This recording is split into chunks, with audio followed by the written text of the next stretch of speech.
Good day. My name is EMT Spencer and I'm attached to the Jamaica Fire Brigade, Palma Fire Station.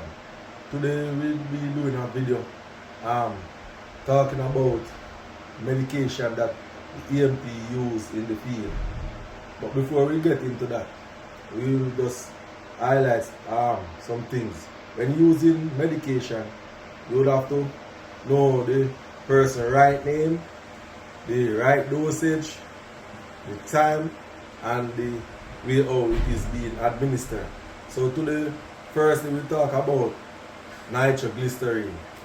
Nitroglycerin is a medication mostly used for patients who is having a cardiac problem, like for instance myocardial infarction.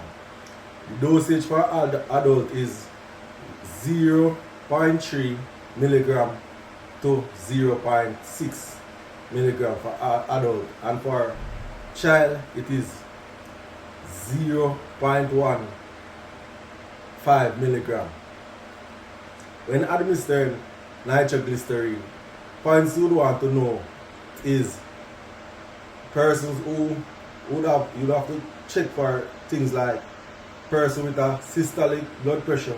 You want to give nitroglycerin to person with systolic blood pressure below 100.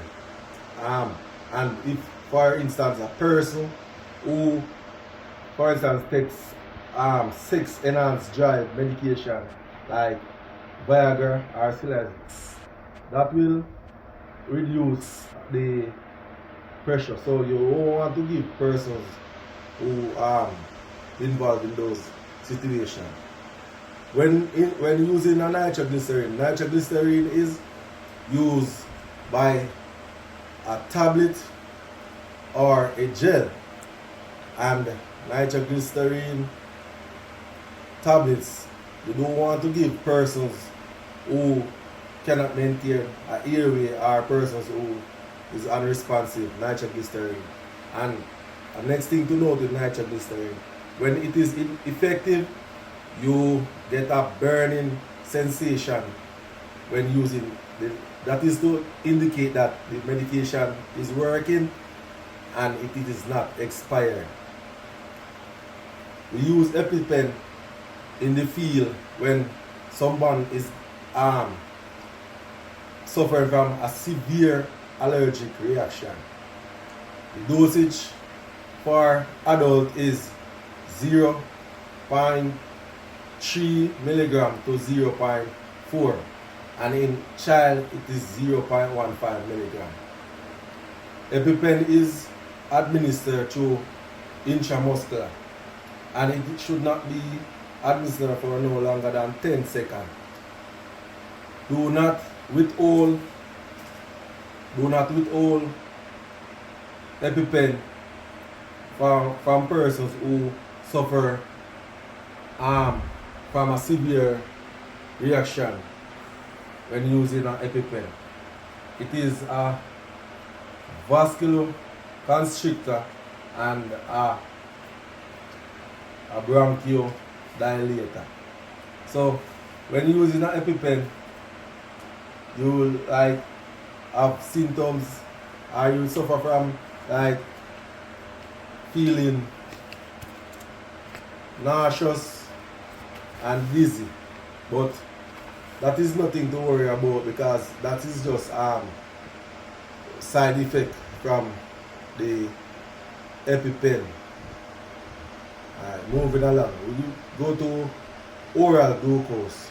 Oral glucose is administered to patients who become hypoglycemic, and the dosage is from 15 to 25 milligram. When using oral glucose is administered by, it is come in the form of a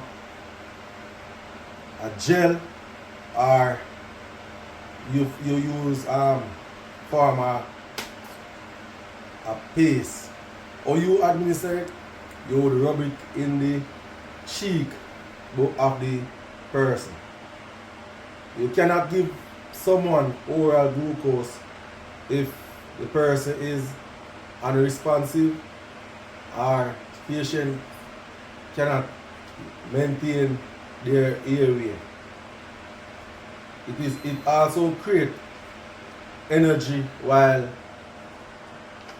during respiration. We move along to aspirin. Aspirin is normally used to prevent the blood from clotting or clumping. Aspirin dosage is normally 81 milligram, but they normally recommend that for aspirin they give 2 daily dosage. So in that, I mean that it would be 162 milligram, and you can give up to 324 milligram. Using aspirin is normally, you do not want to just administer aspirin, because aspirin is, most time person would take an aspirin. So you would want to find out if he or she takes aspirin before administering. Aspirin, normally, you would not give persons who suffer from internal bleeding, or persons, you would want to know if persons have head injury and if person is also allergic to aspirin. So moving along, we give oxygen, and oxygen is one of the most the quickest medication we use in the field. When administering oxygen, they said never withhold oxygen. You administer oxygen to persons like severe respiratory distress, having problem with perfusion. When administering oxygen, you want to give 10 to 15 liters of oxygen via non-rebreather mask. And when using a nasal cannula, you want to administer oxygen 1 to 6 liters. Things to note, when persons have like a chronic obstruction pulmonary disease, you do not give persons high flow oxygen, those persons high flow oxygen. You give them like 1 to 6 liters via nasal cannula.